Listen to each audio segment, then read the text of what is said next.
30 militaires nord-coréens tués en Russie. Une déclaration choc des services de renseignement ukrainiens met en lumière une affaire délicate. Selon Kiev, ces soldats auraient la mort dans la région de Koursk, près de la frontière ukrainienne, où des affrontements trouvés sporadiques et des incidents liés à la guerre se multipliaient. Une question sensible à laquelle Dmitri Peskov, porte-parole du Kremlin, n'a apporté aucune précision, renvoyant le sujet au ministère de la Défense russe.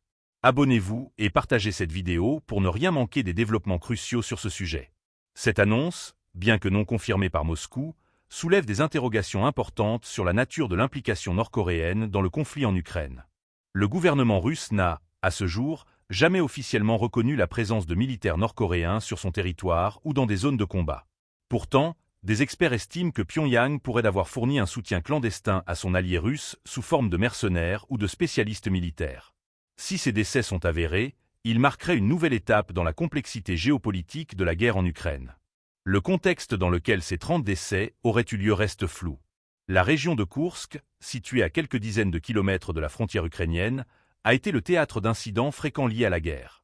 Ces derniers mois, des attaques de drones, des sabotages et des tirs d'artillerie ont touché des infrastructures stratégiques, mettant sous pression les autorités locales et les forces russes. Dans cet environnement instable, la mort de soldats étrangers, qu'ils soient nord-coréens ou non, renforce les spéculations sur les alliances discrètes que Moscou pourrait mobiliser. Les autorités ukrainiennes, par le biais de leurs services de renseignement, multiplient les déclarations visant à démontrer l'isolement et les difficultés stratégiques de la Russie. Cette nouvelle révélation s'inscrit dans cette stratégie de communication. Toutefois, sans preuve tangible, ces informations doivent être prises avec précaution.